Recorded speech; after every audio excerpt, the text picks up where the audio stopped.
Let's stop the frame right here. A modern Greek tragedy is unfolding inside a freezing, high-end Manhattan dining room. Nearly 50 wealthy guests have gone silent.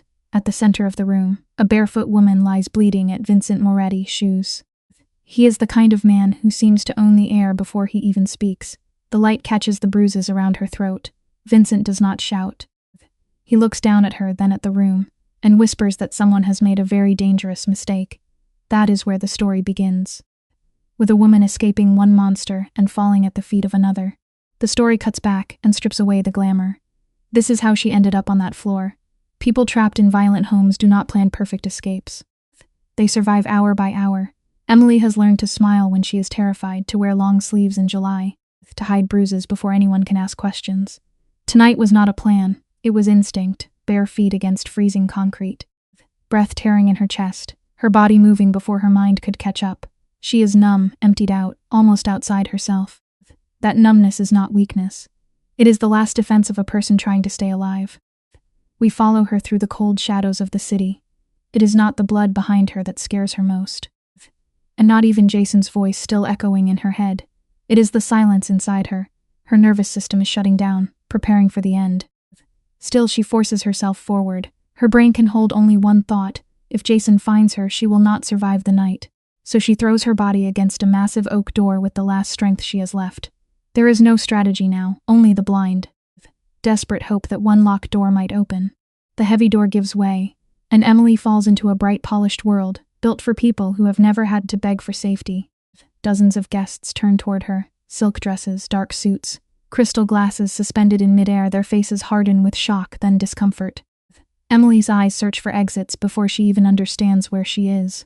Her body knows danger better than language, but she is pushed too far. Her legs shake then fail. She makes it 3 steps into the room before she collapses.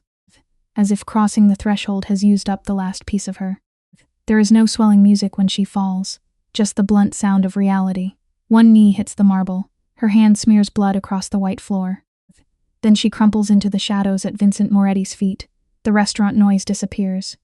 We hear only her breath and the slow drip of blood. Then Vincent speaks one word, and a massive bodyguard stops mid-step. The room is not controlled by money or manners anymore. It is controlled by the man who just lowered his voice and made everyone afraid to move. The sound shifts to Vincent's slow footsteps. He lowers himself into her line of sight, careful not to touch her. Emily keeps her chin pressed to her chest, waiting for the blow she has been trained to expect. When he speaks, there is no fake softness in it. Only control. He tells her to look at him. She cannot. Then he says her name and the sound pulls her back into the room. She lifts her eyes and sees a face cut from grief, discipline, and old violence.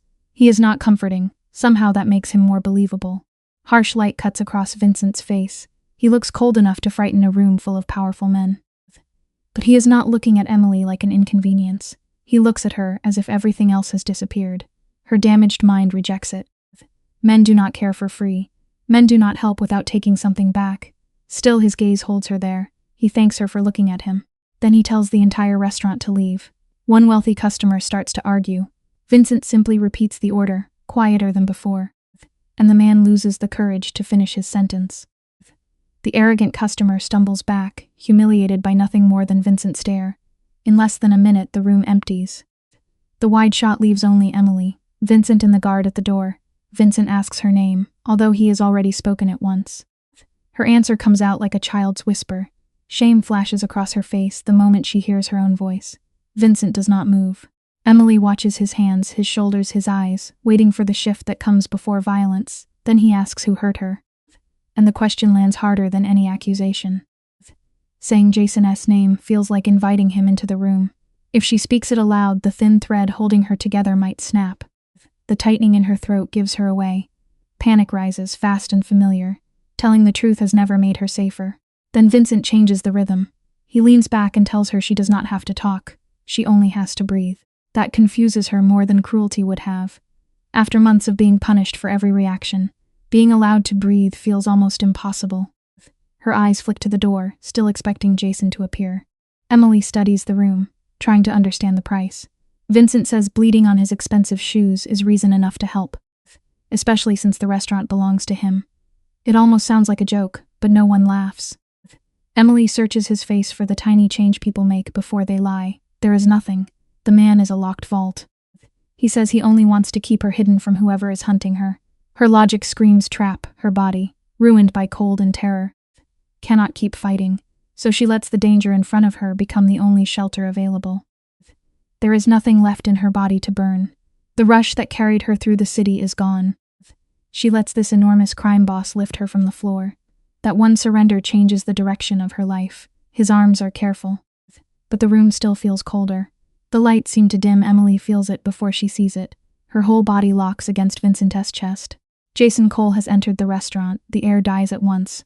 Fear does not need to shout. Sometimes it walks in wearing a tailored suit and a calm, polished smile. Now we are inside the confrontation. A broken sound slips from Emily's throat. Vincent feels her freeze and turns toward the door. Jason stands there like a man arriving at a premiere. Perfect hair, perfect suit, perfect expression of concern. There is no blood on his hands. No panic in his face. That is what makes him terrifying. He knows exactly how respectable men are supposed to look. He has built his life around that knowledge. In public, he is charming enough for strangers to doubt the bruises. Behind closed doors, the mask comes off. Freeze the frame as Jason locks eyes with Emily. There is no love in his face, only irritation, as if something he owns has wandered too far. Then the mask returns. In a heartbeat, he becomes the frantic partner asking if anyone has called an ambulance. Vincent steps forward and cuts the performance short. Watch Jason recalibrate. He notices the guards, the empty restaurant, Vincent's stillness. A second later, he smiles and offers his hand. That smile is the real warning. Evil rarely looks like a monster when it first enters the room. More often, it knows exactly how to behave. This is where the scene sharpens. Jason uses the word wife like proof of ownership. Under the buzzing lights, he starts building his lie. Emily is unstable, confused, overwhelmed. Vincent does not bite. His eyes stay on the bruises around her throat. Then he takes one measured step forward. No fist, no threat, just pressure. Jason's words begin to thin out. He tries to keep smiling. But the muscle in his jaw betrays him. For the first time, someone is not playing along with the version of reality he brought into the room. Now the focus belongs to Emily. Her eyes remain on the floor, but inside she is counting. She knows the rhythm of Jason's anger better than she knows her own heartbeat. 7 seconds, that is all he can usually last before the mask slips. On the 7th beat, his jaw jumps, his charm fractures. For 1 second, the predator underneath looks out. Emily sees it, and so does Vincent. It is heartbreaking that she learned survival by memorizing the timing of a man's rage. But tonight, that knowledge becomes evidence. Jason is exposing himself without realizing it. This is the frame where the illusion dies. Jason realizes his usual tricks have no power here. His eyes harden. And he throws one last threat at Emily, saying their war is not over. The light catches something new in her face. For the first time in a bitter year, she does not look down. She lifts her chin and meets his stare. Her voice is quiet but steady. I know, she whispers, but tonight it is. Jason goes blank.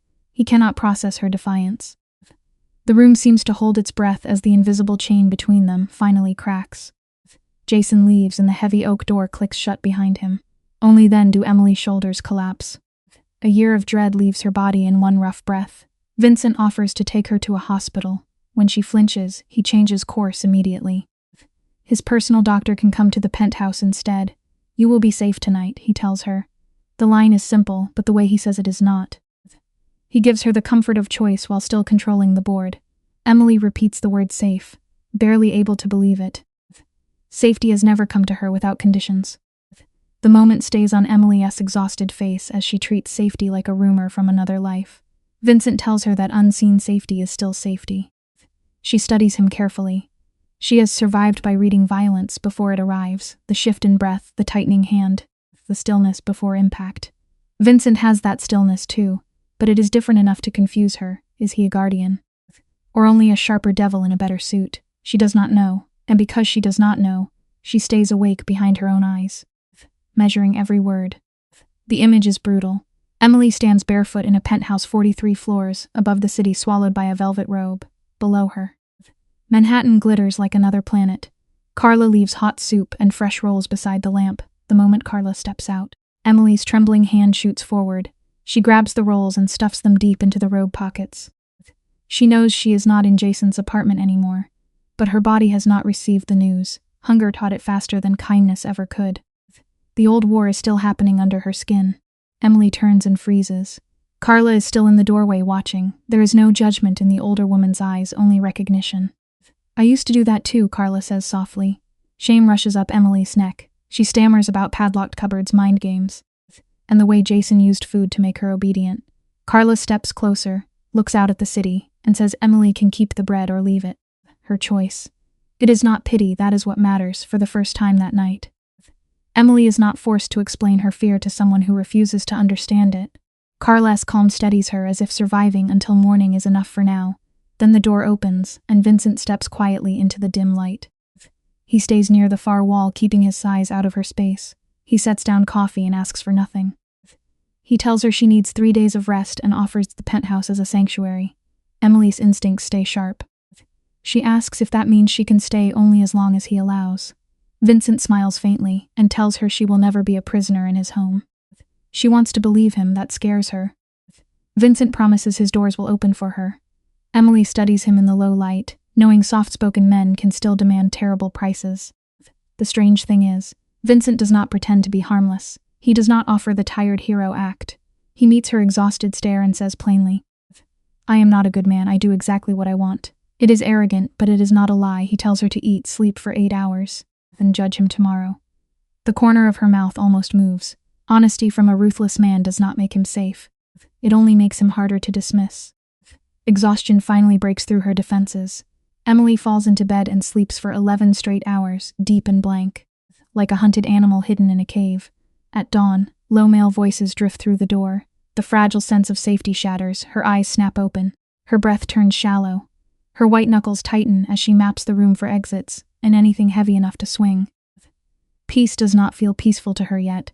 It feels like the quiet pause before something goes wrong. Her body is awake long before her mind can reason with it. Emily crosses the cold floor and opens the door a crack.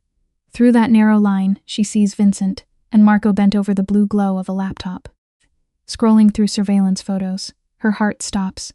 It looks exactly like the evidence timeline she once tried to build against Jason. Vincent's jaw tightens with controlled fury. He asks how long his men have been tracking the husband. 7 weeks, Marco says. The truth hits harder than fear. She was never completely alone. Someone had been watching the monster, but someone had been watching her too. Emily stumbles away from the door. The cold in her spine has nothing to do with winter. Her rescue was not a miracle, it was a setup. Vincent had been hunting Jason for 2 months before she ever fell through that door.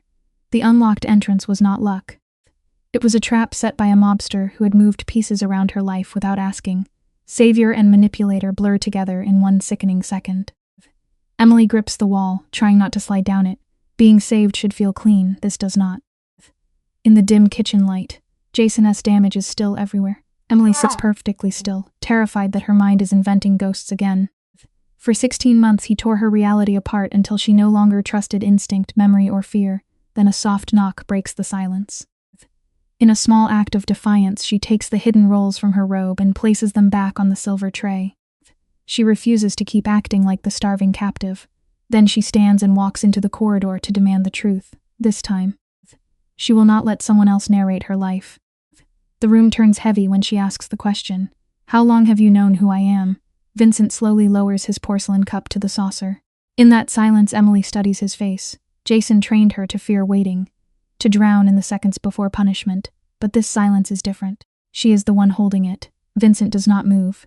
He meets her eyes with the calm of a man who has already accepted the cost of the answer. For a moment, neither of them speaks. Then the room feels smaller. 7 weeks, Vincent says. The words cut through the room. Hearing it aloud makes the suspicion real. 7 weeks, Emily repeats, her voice steady enough to surprise both of them. She asks if she was the target or just bleeding collateral in his war with Jason. Vincent says nothing at first. That hesitation tells her more than a quick answer would have. He is choosing how much truth to give her. Not because he is afraid, because he is used to deciding what other people can survive. Emily sees that, and her face hardens. Vincent lays out the timeline with surgical calm. He knew Jason was keeping her trapped in that beautiful apartment. He knew about the psychological torture. He knew Jason had bought doctors, officers, and silence.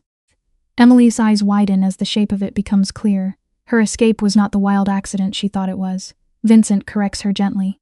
The door was unlocked, yes, but she chose to walk through it. He only made sure the door existed. It is a twisted argument, and both of them know it. Emily hates that part of her understands. The story refuses to turn Vincent into a clean savior. His men were waiting in the shadows. His stillness is its own confession. Emily trembles, caught between rage and relief. If they had not been there, Jason might have dragged her back to hell. She is alive because someone crossed a boundary she never agreed to. Shaking, she asks why Vincent was watching Jason at all. Vincent looks into the black surface of his coffee and does not answer right away. That silence is not guilt exactly. It is older, heavier, and much more personal. The refrigerator hums while Vincent explains how their worlds collided. 6 months earlier, another woman tried to expose Jason, but expensive lawyers made her disappear. Her file eventually landed in Vincent's hands. He calls it professional curiosity about untouchable predators, but Emily does not believe him. For the first time, a crack appears in his armor. One twitch in the jaw. Nothing more. Then he gives her 2 words, "my mother." He takes a sip of coffee and closes the vault again. Emily understands enough not to push. Whatever lives behind that answer still has teeth. He does not explode. He simply shuts the subject down with iron finality. Emily studies him, deciding whether to press harder. She chooses restraint. Trauma has made her painfully good at mapping the tripwires in a room, so she draws her own line instead. She says she is staying, but not because he allows it. She is staying because the walls are secure, because Jason is outside, and because she needs one night where she is not hunted. The distinction matters. If she stays, it will be as a person making a choice, not as another possession under another man's roof. This is where the balance shifts. Emily needs air, and she forces Vincent into a verbal agreement. If she stays, she is not property. She is not his wounded project. She is not a debt he gets to collect later. The silence in the kitchen tightens. We expect anger, persuasion, some polished version of control instead. Vincent simply nods, no argument, no wounded ego. That throws her off more than resistance would have. She had prepared for a fight and found an open door. For a woman used to cages, that is its own kind of shock. His easy surrender unsettles her. We see it in the small tremor of her breath. Testing him, she asks what he plans to do with Jason. Vincent turns the blade back toward her. He says the punishment is hers to choose. Let that land, for 16 months. She has imagined every form of revenge against the man who broke her. Now she is standing across from someone who could make almost any of it happen. The room grows quiet around that possibility. Emily's anger is real, so is the fear of what that anger could turn her into. Survival changes a person. In Jason's apartment, she wanted him to bleed. Here, with actual power within reach, her compass spins. She wants Jason exposed, stripped of influence, unable to hurt another woman. But she does not want him dead. A tiny movement crosses Vincent's brow, as if that answer confirms something he was waiting to learn. Emily choosing restraint is not soft. It costs her. She has to swallow every ugly fantasy that kept her alive at 3 a.m. Revenge would be easy to imagine. Living with herself afterward would not. Vincent outlines a different fate for Jason. Social ruin, professional destruction. A paper trail so ugly that every door closes before he reaches it. Then Vincent adds the first real twist. Jason is not just abusive. He is connected, protected, and already preparing a counterattack. Emily absorbs what that means. This is not over because she escaped one room. It has moved to lawyers, police, doctors, and money. She gives one nod anyway. For the first time in more than a year, she is making an active decision instead of surviving someone else's. The echoes of abuse remain after the immediate danger is gone. Emily moves through the penthouse apologizing for everything. For standing in the wrong place. For taking too long, for breathing too loudly. Then her hand brushes a glass, and it shatters on the floor. Instantly, her spine folds inward. Her body protects itself before her mind can think. She waits for the strike. Vincent does not explode. He hands her a folded towel and returns to his newspaper. The absence of punishment is so unfamiliar that it almost feels like another test. She clutches the linen, eyes wide while reality misfires inside her. Broken glass glitters on the hardwood, but rage does not come. No shouting. No fist, no punishment. Only a spilled drink and a quiet morning. For years, her inner alarms were tuned to survive a madman. They made her brilliant at reading danger. Now she is in a room where nothing happens, and that emptiness frightens her. She stares at Vincent, trying to decide whether calm is mercy or strategy. Peace should soothe her. Instead, it leaves her with nowhere to put the fear. The night is dark and airless. It is 4 a.m, and Emily bolts upright in panic. The house is silent, and that is what scares her most. Her nervous system has been trained by violence. So quiet feels loaded. She creeps into the kitchen, every muscle braced. Moonlight reveals Vincent, fully dressed, holding a coffee mug like a man who stopped expecting sleep years ago. He sees her terror and asks no questions. He only slides a warm mug across the counter. For 20 minutes, two hollow people sit together. Then Carla's old kettle whistles somewhere down the hall, and Emily almost smiles at the ordinary sound. By day 4, a fragile spark returns. Emily asks for drawing supplies. Carla, with the efficiency of a Mafia lieutenant, brings premium sketch pads and graphite within the hour. The camera stays on Emily as she stares at the blank page. Before Jason locked her inside his psychological cage, she designed beautiful architectural spaces. Survival buried that part of her. Now she holds the pencil like it might cut her. Her hand trembles above the paper. Creating means letting something out. And she no longer knows what might come with it. We watch a shattered person rebuild one line at a time. The first pencil stroke is rough, her hand shakes. Betrayed by a body that has forgotten safety. Still she keeps going. By noon she has filled 12 pages with detailed rooms, hidden doors, reinforced walls, and pockets of impossible light. She is so absorbed she does not notice Vincent enter. He studies the sketches.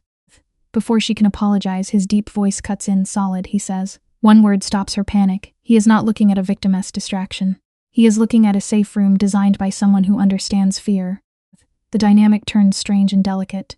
Emily is breathing like an architect again. Vincent studies the sketches and says he hates wasted space. The irony is obvious. Since the man owns 3 empty floors just to prove a point, Emily calls him out, pointing to the loneliness built into his empire. For half a second, the mob boss flinches, the mask slips, and the hollow man underneath appears. Then he admits she is right, no game, no deflection. Jason lied about everything, even the weather. Vincent's truthfulness is not comfort. It is another kind of danger. The fragile peace breaks when Marco kicks the door open. The room darkens as he says Jason is moving through the police. Emily's chest tightens. Her body folds inward before she can stop it. Marco warns that Jason will not stop. Then watch Vincent. He does not panic. He does not raise his voice. He becomes still in a way that is not peaceful at all. It is the stillness of a predator choosing a target. The sketch pad slips slightly in Emily's lap. Jason has found a new door into the room, and this time he is using the law. Emily asks what lie Jason is telling the authorities. Marco looks at the floor before answering. Jason is playing the worried partner, claiming she is unstable and needs a welfare check. The room goes still. Emily turns cold. This is his old weapon, twisting protection into a chain. But her reaction is not what we expect. She does not scream. She does not cry. Her voice goes flat as she analyzes the strategy. Jason wants witnesses. He wants paperwork. He wants her fear on record. After enough blows, tears stop coming first. The mind starts preparing evidence. Even Emily seems shaken by her own calm. She tells Vincent what happened 14 months ago when she tried to run. Jason called the police, produced forged medical records, and convinced an officer she was unstable. One signature erased her reality. She admits the torture left her with severe anxiety, but she is not crazy. Jason built a fortress of paper lies so that if she ever screamed, the world would look away. That is what makes him dangerous. He did not only hurt her in private. He learned how to make public systems repeat the harm for him. The room stays silent for too long. Then Vincent moves. He orders Marco to bring in a top psychiatrist immediately. He wants a clean evaluation. A paper trail strong enough to burn Jason's false file to ash. His voice is cold and controlled, but look at Emily's hands. They are shaking.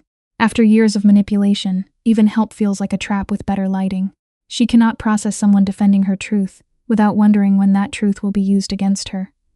Vincent sees the fear and stops speaking. For once he lets the silence belong to her. Vincent says ignored problems always come back to draw blood. Emily hears the warning and does something remarkable. She draws a line he cannot miss. Shoulders squared, she looks him in the eye and says if he ever uses the evaluation against her, she will walk out the door, no matter what waits outside. Vincent does not get defensive. He nods and says he believes her. At 2:00. The psychiatrist arrives with a leather briefcase that feels almost like a weapon. Emily opens the door herself. That small act tells us where the real battle is happening. For 2 hard hours, the doctor sits with Emily and asks careful questions. He is not hunting for an answer that will lock her away. He gives her space to tell the truth in pieces. Later, Emily waits in the next room while he speaks to Vincent. His conclusion is firm. She is sane. Her memory is sharp. The panic is consistent with surviving psychological warfare. Then he finds the first crack in Jason's paperwork. The signatures are real, but the dates are wrong. Someone backdated the file. The room changes. Jason S. Lie has finally left fingerprints. The tension tightens again. Vincent leans into his instincts and demands proof. When the doctor asks for 3 days, Vincent cuts it to 48 hours without blinking. In the corner, Emily backs away, pressing trembling hands to her legs to stay grounded. Even someone defending her feels like too much. Then her supposedly untraceable phone vibrates on the glass table, shattering the silence. Everyone looks at it. Unknown number. Emily already knows. Jason has reached into the one room where she was told he could not find her. This is where the real villain reaches back. Emily answers against every instinct screaming at her not to. Jason's voice comes through the speaker. Calm and cold. He asks for 60 seconds, pretending to give her control while invading her safe place. He offers a hollow apology. Then turns on Vincent. He says she has traded a difficult boyfriend for a crime boss. He says Vincent is watching her, using her, enjoying her fear. It is a vicious strategy because it contains just enough truth to hurt. Jason does not need to win her back. He only needs to poison the shelter. Jason lets silence bleed through the phone. Counting on pressure to break her, he paints Vincent as a killer, ignoring the quieter cruelty he used every day. But Emily shifts. She sits still, shadows across her face, and dismantles him. She gives him the numbers 400 times. Over 16 months, he made her question her own reality. Then she turns the logic back on him. To believe his warning about Vincent, she would have to trust her judgment. The same judgment Jason spent more than a year trying to destroy. For the first time, his favorite weapon jams in his hands. She drops the phone, leaving only dead air. The camera stays on her trembling hands. Emily has never turned the script back on him before. The will to do it had been beaten out of her.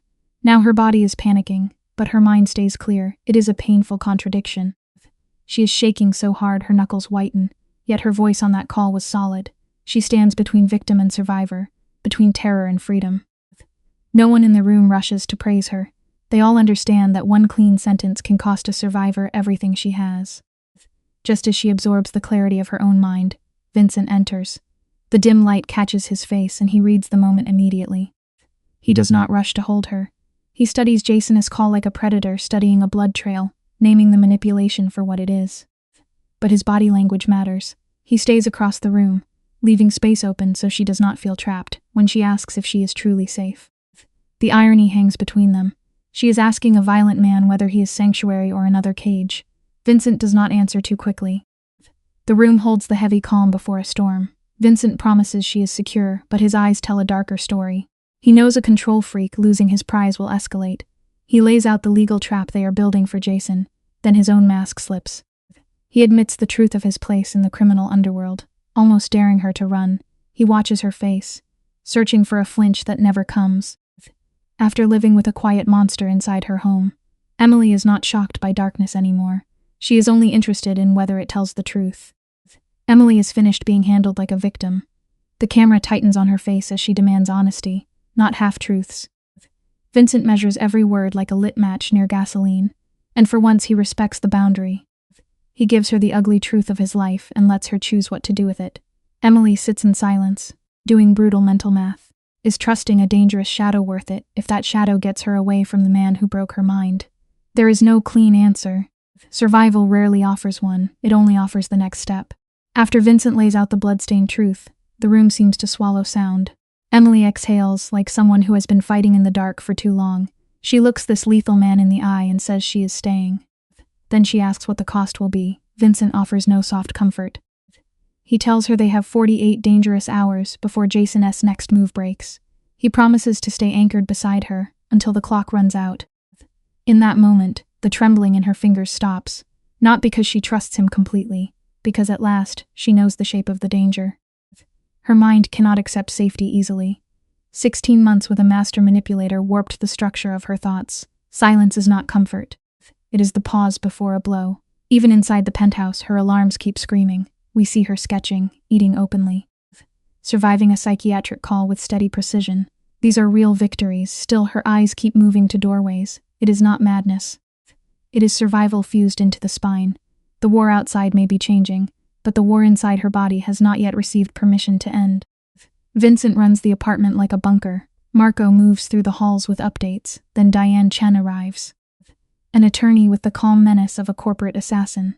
Emily listens from the next room as they gather financial records. and search for Jason's previous victims. The doctor who certified Emily's supposed mental decline lost his license 3 years earlier. Then Marco stops mid-sentence. One of the building's private security logs has been copied. Someone inside Vincent's own wall fed information to Jason. The room goes cold. Safety has a leak. By afternoon, the dam breaks. Diane comes out and looks at Emily, measuring whether she can handle the next truth. The phone call did not come because Jason was clever. It came because someone sold him the route through Vincent's security. Emily's face empties. For 1 second, she is back in Jason's apartment, realizing every locked door had been watched from the other side. Vincent appears in the doorway, shoulders heavy, and admits the breach is his failure. The fight is no longer outside the penthouse. It has slipped under the door. Now the trap is set, but the ground beneath it is no longer stable. Vincent tells Emily they have armed everything: lawsuits, evidence. The destruction of Jason's polished public image. The fraudulent doctor is exposed. 2 officers tied to the old report are under review. Diane has sent files to the district attorney, and to a reporter Jason cannot buy. But Vincent adds one more order: find the leak before midnight. In 1 hour, Jason will learn that his forged documents have become a cell. In the same hour, Emily learns that even a fortress can have a traitor. Emily asks Vincent what kind of retaliation is coming. He breaks down Jason's old playbook: first isolation, then fake records. Then a crisis call to make the victim look unstable. But now there is a new layer. Jason knows the penthouse routines, the guard rotation. The way calls are screened. Emily's shoulders stiffen as she listens. Vincent tells her the perimeter is being rebuilt from the inside out. When she asks if he is safe, his faint smirk does not reach his eyes. For the first time, even Vincent looks personally offended by fear. The framing tightens as Vincent explains the mechanics of Jason's control. Jason does not need fists to destroy someone. His weapon is reality itself. He rots it from the inside until his victim feels unstable. Vincent, forged by colder violence, is immune to that trick, but his empire is not. Emily sits in silence, piecing the horror together. Jason's pattern did not start with her, and it did not stop at her door. Then Vincent gives her the fact he has avoided. There were other women. The room changes again, and this time, Emily is the one who asks for every name. Vincent refuses to let Emily make her survival smaller than it is. He reminds her that only days after escaping, she used Jason's own logic against him. Emily grips a yellow pencil until her knuckles whiten. Then she asks about the other women. Vincent lets the silence stretch. The first changed her identity after Jason destroyed her 2 years ago. The second did not survive. Emily squeezes the pencil until it snaps in her hand. How long have you known? She asks. 4 weeks, he says quietly. The answer hurts because it proves this was never only about saving her. It was about stopping him. She studies Vincent, pulling apart his motives piece by piece. He would have gone after Jason with or without her. Somehow that truth brings relief. It means she is not being worshipped, managed, or turned into the center of another man's story. Vincent leans closer and admits her trauma made the war personal. She searches his eyes like a hostage looking for a trap, but she finds no lie. She accepts it. Then Marco bursts through the door. Jason's lawyers have made their move. Marco looks at Vincent, weighing how much danger to reveal. Emily catches the glance and cuts straight through it. Emily demands the truth. Vincent nods, and Marco tells her Jason is weaponizing the mental health system. He is faking a psychiatric emergency, claiming she is a danger to herself, and has bought a corrupt judge to push it through fast. The room loses air. Emily presses 2 fingers to her wrist, expecting panic, but her pulse stays steady. She names the tactic clearly. Lock the victim in a psychiatric ward so no one believes her story. Jason's first trap was private. This one is public, official, and dressed in medical language. Marco paces as the trap closes in, but Vincent cuts through the panic with logic. They have a clean psychiatric evaluation from 2 days ago. Add Emily's testimony and the Dr.'s false file begins to collapse. No judge will risk a career once Diane pushes the evidence into daylight. But Emily understands the uglier truth. Jason knows the hold may fail. That is not the point. The point is terror. The next 24 hours are meant to exhaust her, make her doubt herself, make her surrender just to stop the noise. It is the same cage, rebuilt with official stamps. Diane enters from the shadows, quiet and precise. Her arrival makes the panic in the room look almost amateur. She has already filed the opposition, placed a medical expert on standby, and flagged the judge's connection to Jason's firm. Then she turns to Emily. Police may arrive before sunrise for a welfare check. Diane does not soften it, but she gives Emily the tool she needs, at the door. She must stay calm. No arguing, no pleading, no visible panic. In a manufactured crisis, control of the room can matter as much as the truth. Emily asks for the script, and Diane gives her 4 words: "I am perfectly fine." 4 small words meant to destroy Jason's picture of a hysterical woman. If Emily says them calmly with steady eye contact, the fake crisis weakens. But Emily asks the question everyone is avoiding. What if they take her anyway? Diane's mask cracks with anger. She promises they will get her back fast. Emily looks to Vincent. He says nothing, but his posture makes clear he will ruin anyone who touches her. Still, he lets her decide whether to face the door. Emily feels the weight of their protection and gives a single nod. Okay, then we wait. The hours crawl. At exactly 7:43, the lobby calls. 2 police officers are downstairs for a welfare check. Marco glances at Vincent. Vincent looks only at Emily and asks if she is ready. She rises in simple clothes, fragile but steady. As she walks to the door, Marco moves to help, but Emily reaches the brass handle first. She opens it herself. The story does not rush past that it matters. This is her hand on the door, her choice, her risk. The officers are younger than expected. The lead officer wears a skeptical frown, probably expecting the unstable scene Jason described. The second stays neutral. The first asks for Emily, and she meets his eyes without flinching. He explains they received a report about her safety and need to confirm she is there voluntarily. Emily gives him the sentence: "I am perfectly fine." 4 measured words in a quiet hallway. She is not performing normalcy. She is giving them nothing Jason can twist behind her. Vincent and Diane stay out of the frame exactly as planned. The officer studies her face, glances into the apartment, then looks back at her. Is she there voluntarily? Yes. Does anyone make her feel unsafe? No. Then he lets the silence hang for 3 full seconds. The kind of pause meant to make people feel it. Emily does not blink. She has measured this danger and chosen not to feed it. The second officer notices the steadiness first. He shifts, almost embarrassed. The lead officer thanks her, says they will file the welfare check as cleared and leaves. Jason expected panic. Emily gives him procedure. The officers leave, and Emily gently closes the door. For 10 long seconds, she rests her forehead against the cool wood. Notice Vincent in the frame. He does not crowd her. He does not act like a warden guarding a fragile prisoner. From the shadows, he says, "That was you." He refuses to let the paperwork take all the credit. She tries to dismiss it, but he does not let her. Those files would not have saved her if she had answered the door shaking with fear. Emily turns slowly and for once. She does not argue with the truth. The tension changes shape. Emily sinks onto the couch, drained by the adrenaline of survival. Then Marco's phone vibrates hard against the glass. The light seems to dim as he reads the message. Jason S. lawyer has pulled the psychiatric hold application. That should feel like a victory. But the next part lands colder. Jason wants a face-to-face meeting tomorrow. His first trap failed, so now he is building another in plain sight. Diane's expression hardens. Vincent says nothing. Emily already understands. Jason does not retreat. He changes the room where the attack happens. The air feels thick. A sociopath asking for neutral ground would almost be funny if it were not so dangerous. Jason does not believe in neutral ground. Emily says it first. Jason is scared. The irony is painful. He spent 16 months making her an expert in his psychology. Men like him do not back down unless something worse is moving behind them. Then Marco's second message arrives. The security leak is not a guard. It is a junior accountant from Vincent's own legal office. Jason bought his way through paperwork, not bullets. Harsh light cuts across Emily as she sits perfectly still. Diane leans against the doorframe, her shadow long on the floor. Forging those medical files was a felony. Buying Vincent's accountant was a second mistake. Jason's expensive attorney has realized their paid doctor is cornered, and now the money trail leads to the same shell company. A corrupt man's loyalty vanishes when prison becomes real. Emily barely breathes under the weight of 18 months of fabricated madness. Jason built her a cage from sterile paper and poisonous lies. Now every receipt is turning into a key. The light carves sharp lines across Vincent's face.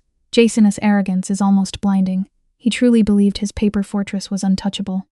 When Emily asks what Jason could want, Vincent explains the logic of a cornered animal.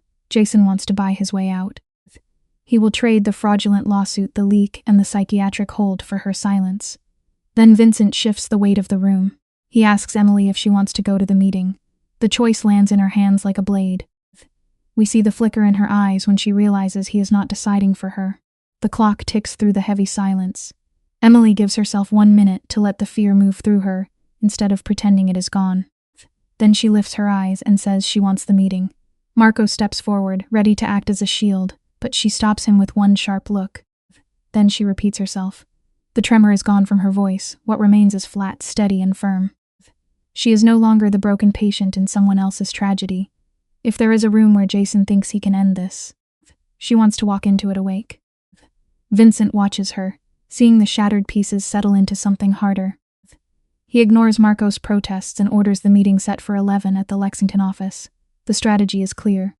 You do not fight Jason in his own maze. You force him into a room with cameras, lawyers, witnesses, and no private corners. Emily nods, fingers closing around her charcoal pad.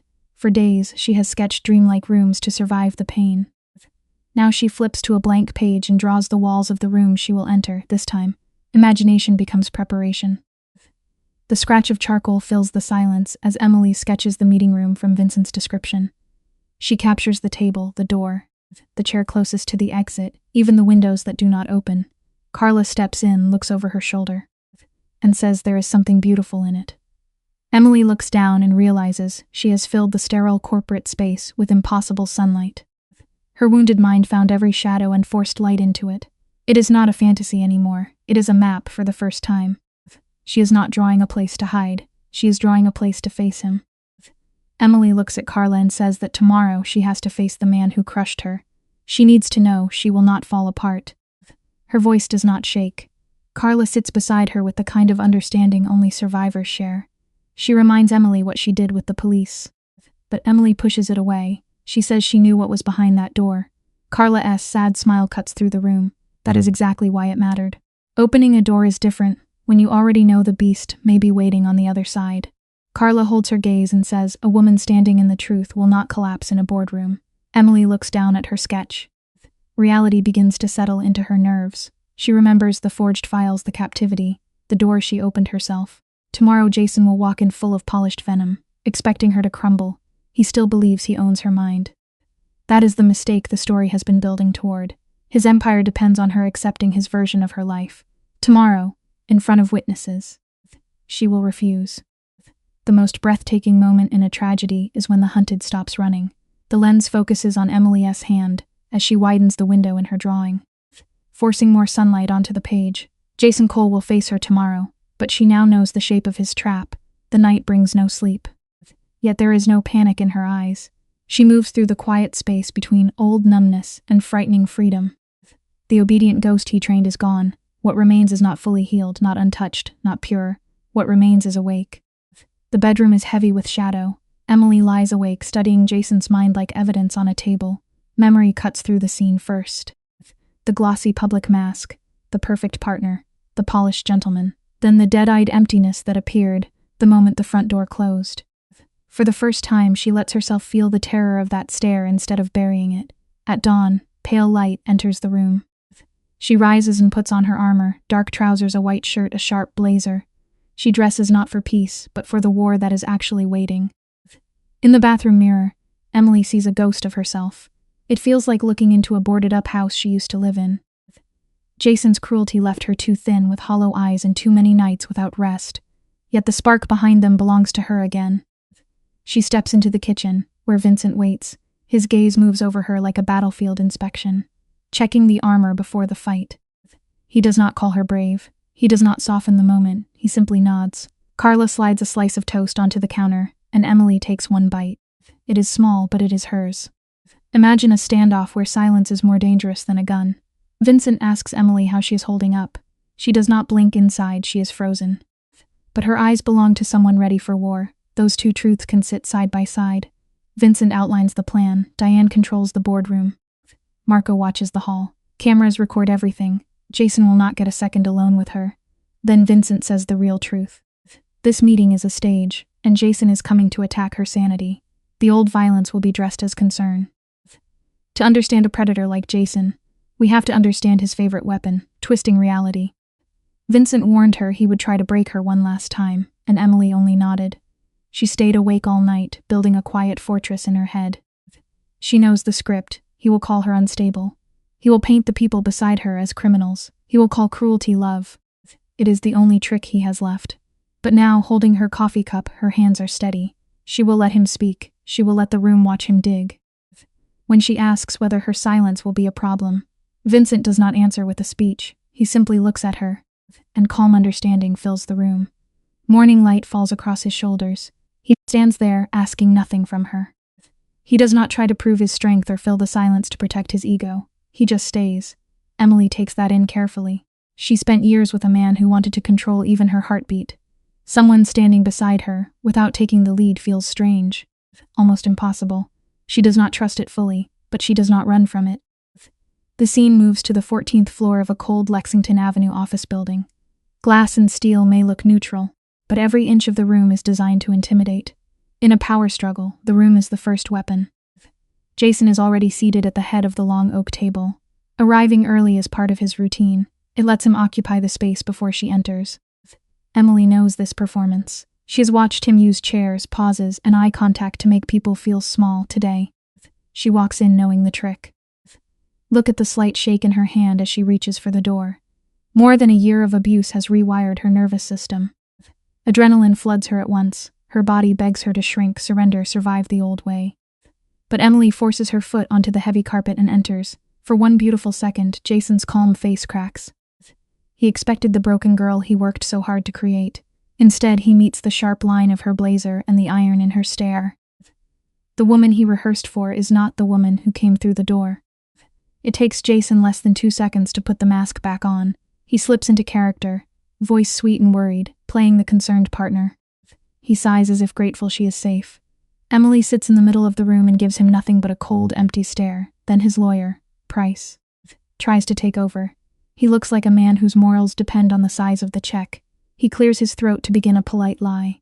But Diane cuts him off before the first full sentence. She brings the room back to documents, dates, signatures, and criminal exposure.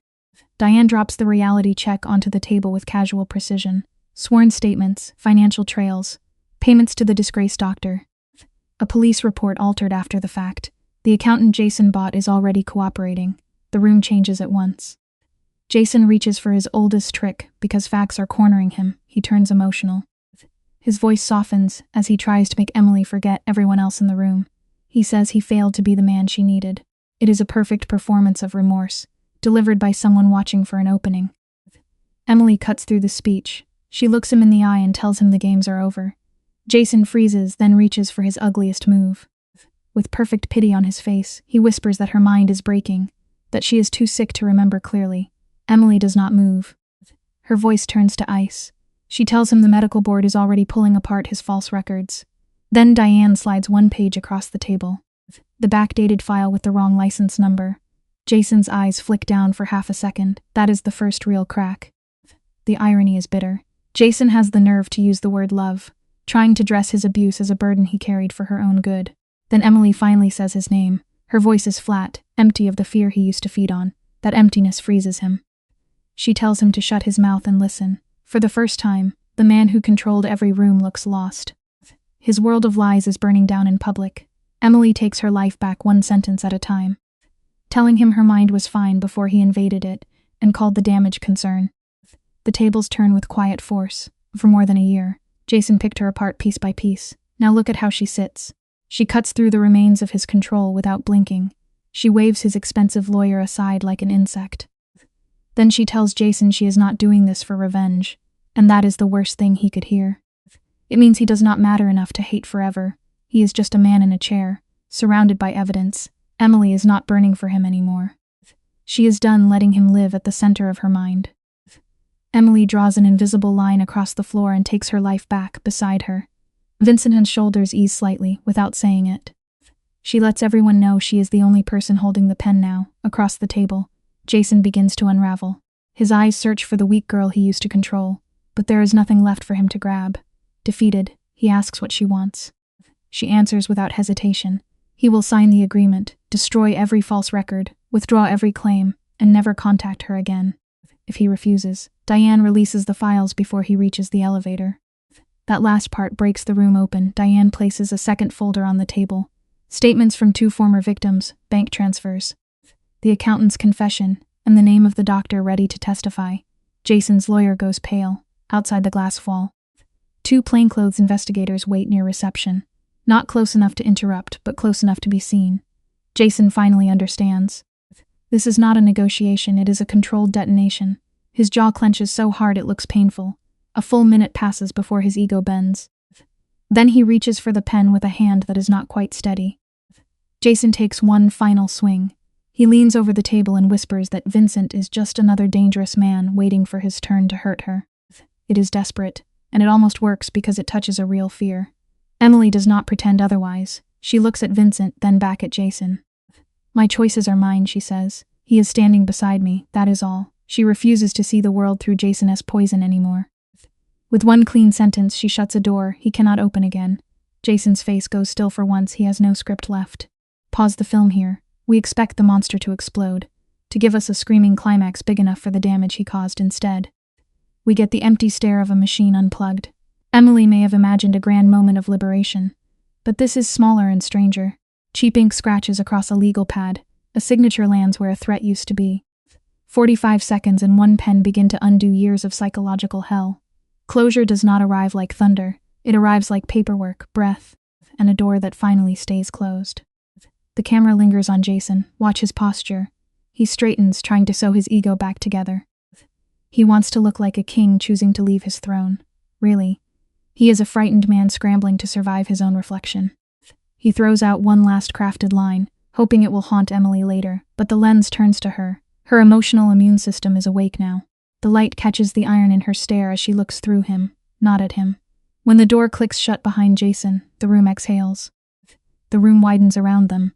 Diane sits back with a faint clinical smirk, knowing she has just watched survival win. But look at Emily. She stares at the polished table, hands perfectly still, trying to understand her own pulse. There is no grand celebration, only a vast, echoing emptiness, and somehow that is honest. The roots of the trauma bond have been torn out. Her mind feels like a mansion after a storm, hollow but quiet. For the first time in a long time, she can hear herself breathe without Jason's shadow pressing against her chest. The room clears until only Emily and Vincent remain in the soft gray light. The atmosphere shifts from battle to fragile negotiation. Emily studies his face, guarded and sharp. The irony is clear. Unlike the narcissist who just left, Vincent receives her boundaries without ego. He does not take offense. He stays still and listens. Emily grounds herself in reality. He gave her a safe harbor, nothing more. This is not a rescue romance. Falling into his arms now would mean trading one dependence for another. She has to learn what her own balance feels like. Emily speaks her terms with trembling clarity. She needs a place with no invisible strings, somewhere she can find the woman she used to be. The camera catches the pain in Vincent's shoulders. There is real ache in his eyes, but he does not turn that pain into a weapon. He lets himself stand there, raw and controlled. After years of calculated mind games, that restraint is the only answer she could accept. He shows her that letting her go hurts, but her freedom matters more than his comfort. Because he does not grab, she is able to leave. Her hands move toward her belongings. She ignores the practical things and touches the worn edges of her sketch pads. They are not just art supplies. They are pieces of herself Jason tried to bury. Vincent gives a slow nod, silently acknowledging her right to exist on her own terms. Grief crosses Emily's face. Under the harsh fluorescent lights, she gives him the closest thing to closure. She names what he did for her. The lawyers, the sleepless nights, the impossible escape. She is not leaving because it meant nothing. She is leaving because it helped her stand. She has found enough strength to breathe without someone else operating her lungs. The unknown is the only path forward. Vincent understands that. But his voice softens as he asks for her new address. Instantly, her shoulders tense. It is the instinct of a woman who spent too long in a cage.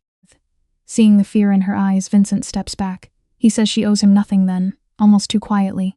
He adds that he only wants to know she is safe. The contrast is striking. Jason demanded access, Vincent asks, then retreats. Emily notices both parts. Emily imagines the sanctuary she is about to build, a place where every choice belongs to her, after a long silence. She writes down the address and offers him one small piece of trust. But before she folds the paper, she writes one more line. No visits without asking. Vincent reads it, and something unreadable passes across his face. Then he nods. The camera follows her into the elevator. Reality lands as the doors close. She clutches her paints like a shield. This is not the finish line. It is the beginning. And beginnings can still be dangerous. This is where the tragedy shifts. For the first time since darkness swallowed her, Emily looks at the world without seeing it only through trauma. The winter wind on her face is not abandonment, it is simply winter. The camera follows her into a worn apartment in Queens and to her. It feels like a palace. Morning light cuts through the window, the clanking radiator, the cramped kitchen. The imperfect walls all give her something she needs badly, a space of her own. Even the crack in the plaster looks like a place where a line could begin. Emily signs the lease on a gray Tuesday afternoon, her hands steady on the desk. Her whole life fits in one bag: borrowed clothes, 2 sketch pads, cheap paint, and a coffee maker. Jason convinced her she was forgotten, that no one would come if she disappeared. But people did come. Not perfectly, not cleanly, not without complications still. Hands reach through the dark. Later that night, she burns the first slice of toast in her new kitchen, laughs once at the smoke, and opens a window by herself. That ordinary mistake feels strangely close to freedom. For years she was a ghost inside the reality Jason built. In the dim light of her new kitchen, she plugs in the coffee maker and stops by the window. The camera stays on her trembling shoulders. For the first time in what feels like forever, her mind is not listening for angry footsteps. She is not bracing for a screaming match. The silence in the empty apartment is total, deafening and beautiful. Tears begin to fall. This is not a collapse. It is the body realizing the door is locked from the inside now, and she is the one holding the key.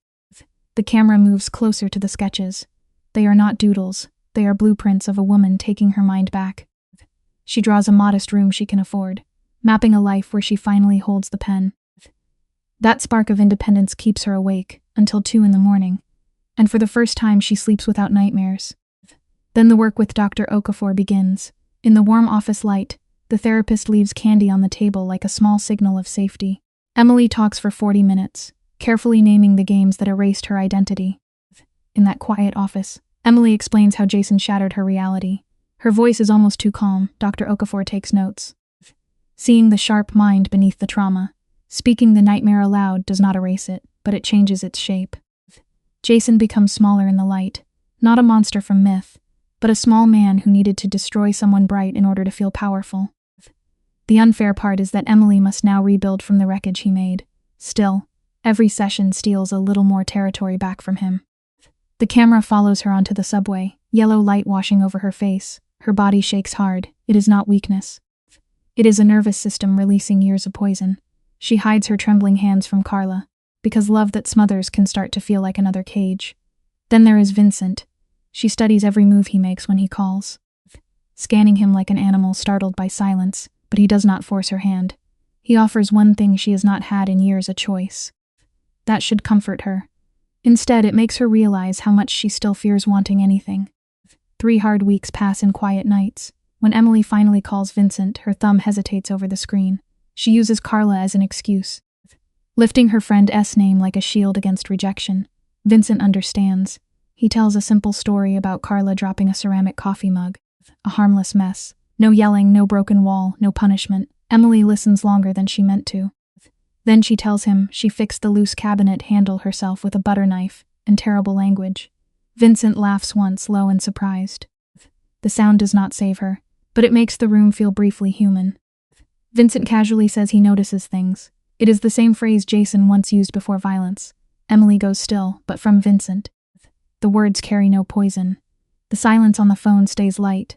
When Emily whispers that she is going back to architecture school, Jason's ghost almost rises in her spine, demanding an explanation. She bites her lip and refuses to justify herself. That is the moment another invisible string breaks. She does not ask if it is a good idea. She does not apologize for wanting a future. She simply says it and lets the words stand. The camera moves in on her tired face. She has spoken her dream without apologizing for taking up space. Vincent gently grounds the conversation in September, giving her 6 months of breathing room and no heavy expectations. Emily traces the crack in the plaster ceiling, pulling herself away from a flashback. Then she does one of the bravest things she has ever done. In a voice that barely shakes, she tells him she is broken. She refuses to wear a pretty smile for any man's comfort again. Vincent does not argue with the word. He lets it sit between them. Vincent accepts the boundary with quiet grace. Emily steps into the unknown by offering a compromise. Coffee and daylight on her terms. The call ends and she stands still in her bedroom. Sunlight crawls across the scuffed oak floor as hours pass. She uses the changing light to remind her damaged mind that the past is not happening now. Trauma can turn the present into a courtroom where every shadow must prove it is harmless. Emily keeps looking anyway. The apartment is quiet. The floor is real. No one has come through the door. 6 quiet weeks pass before reality breaks through the door. Emily is alone when the phone rings, sharp and sudden in the silence. Diane speaks in a hollow voice. Jason, the architect of her destruction, has been arrested in his pristine office. The sickening turn is that another woman in Chicago reported the same pattern. And this time the forged medical file led investigators straight back to him. The camera moves in as Emily turns cold and still. Justice does not feel like triumph. It feels like proof that the horror was real, and it was never her fault. Diane slips into crisis mode, listing bail conditions, sealed evidence, and the first court date. Emily suddenly cuts her off. As if muting a terrifying future, she stands barefoot in the center of her empty apartment, closes her eyes, and lets her body absorb one fact. Jason is in a cage. People talk about closure as if it arrives clean and finished. It does not. Her foundation is still cracked. Her hands still shake. But the man who built the prison around her mind has lost the keys. That matters, even if she cannot celebrate it yet. What moves through her in that silent room is not happiness, it is gravity returning. Power shifts back into her trembling hands. When she tells Carla, her friend breaks down, crying the tears Emily is still too numb to reach. But Emily makes one important choice. She does not tell Vincent yet. She keeps that card close because she needs to see who he is on an ordinary Tuesday, without the drama of Jason's downfall. Instead, she places a bag of good coffee beans on her kitchen shelf. It is a small invitation to a life she is not ready to enter. August arrives like one long breath. Emily walks through the halls of Pratt, protected by 16 hard weeks of therapy. In Dr. Okafor's office, she has been pulling Jason's grip from her mind root by root. The beautiful thing is she is winning. The camera holds on small victories. She no longer jumps every time a heavy door slams. Nightmares no longer bleed into every morning. She is taking her body back from fear still. Building a new life over a cracked foundation is complicated. Peace can be learned, but memory keeps testing the walls. Emily walks into therapy carrying a glass jar of coffee beans like proof of her new courage. She thinks she has outsmarted the maze of trauma. But the sadness is obvious. The jar is not freedom. It is another survival tool wearing the face of healing. She has poured her need for safety into dark roast and glass. Dr. Okafor smiles, but the camera does not. It stays on Emily's hand, gripping the jar too tightly. The moment she declares the shadows defeated, we can feel the story warning us. Some fears do not disappear, they learn better hiding places. Dr. Okafor claps softly, missing the warning signs. We want to call out to the screen. Emily has not made a simple object. She has built a small fortress for her fear. Her gallery show revolves around the question of how a room can either suffocate a person or save them. 10 months after her spirit was broken, friends gather in Lower Manhattan. They drink red wine under warm lights and praise her genius. But they are celebrating a woman who still measures exits. The art is beautiful because it is honest, not because she is healed. The camera circles Emily as she takes in the praise at the crowded gallery. People are drawn to her miniature room design. For one brief second, her eyes brighten with the feeling of being understood. But look at the piece on the wooden pedestal. She has made a room where light fractures into warm islands surrounded by cold shadow. It is beautiful, but heartbreaking. She pitches her vision to a wealthy gallery representative, unaware that her carefully built illusion of safety is seconds from being tested. In the model, every room has an exit. Emily has started checking that detail first. She finishes her sentence, turns and the air leaves her body. Vincent is standing there, no bodyguards, no dramatic music. His dark coat hangs open, his posture arranged to look harmless. Emily sees the vulnerability and wants to believe it, but this time, she also sees the invisible armor. Vincent has learned her language: space, patience, softness, restraint. He speaks it well enough to be invited closer. He asks if this tiny room is how she sees the world. Emily smiles faintly, but her eyes flick once to the nearest exit. The film lets us catch it. The room is split between warm amber light and hard shadow. Vincent reflects her own art back to her, feeding her need to believe broken things can still belong together. Emily listens, but she does not melt. Then Vincent makes his move. He admits he has had her address for months, but chose to stay away. She does not flinch. She says she already knew. A faint smile touches his mouth. He wants credit for restraint. Emily lets the silence sit between them. Restraint is not the same as innocence, she says, for the first time. Vincent has to blink first. It is a surrender disguised as control, and Emily can feel the shape of it now. She tells him she bought the good coffee 2 months ago, and it has been sitting there ever since. He steps closer, lets the quiet stretch, and asks how long good coffee lasts. She holds her ground and says long enough. Then she adds one more rule. Coffee does not mean keys. Vincent absorbs the meaning. She is offering him a door, not the house. He asks if she is ready. Emily scans the room and says she knows who she is today. Tomorrow is not promised to anyone. She lays out her rules, pacing the floor like she controls the negotiation. She tells him what she wants, what she will not tolerate, and how slowly everything must move. She looks this dangerous man in the eye and says she is no longer afraid of naming danger when she sees it. Vincent gives a perfect performance. The hard lines of his face soften and he promises to walk beside her. Emily exhales, but she does not hand him the leash or the map. The camera lingers on her hand, slipping a spare gallery key back into her own pocket. The gallery hums with voices, and her name is painted on the white wall, Emily Hartwell.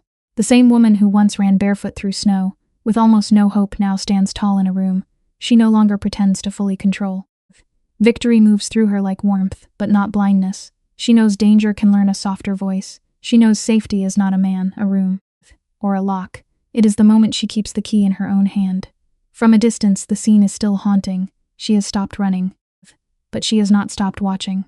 Vincent Moretti enters Emily's life at the moment she is most vulnerable. She is injured, terrified, and running from a man who has nearly destroyed her.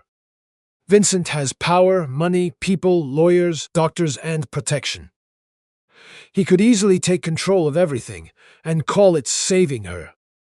But the most meaningful part of the story is that Emily refuses to become someone else's possession. She tells Vincent directly that she is not his project, not his problem, and not his property. Every decision about her life must be made by her. This boundary matters because survivors of abuse often lose control over their own lives. Healing requires more than safety, it requires agency. Vincent's response is important. He does not argue. He does not punish her for setting limits. He agrees. He asks what she wants to happen to Jason, instead of deciding for her. He gives her information and support, but he gradually learns that protection without consent can become another form of control. This is a valuable educational lesson for anyone who wants to help someone in crisis. Good intentions are not enough. Helping does not mean taking over. A survivor needs options, truth, patience, and respect. They need people who say, "I am here, not I know better than you." Emily's growth is powerful because she does not simply move from Jason's control into Vincent's protection. She uses that protection as a bridge back to herself.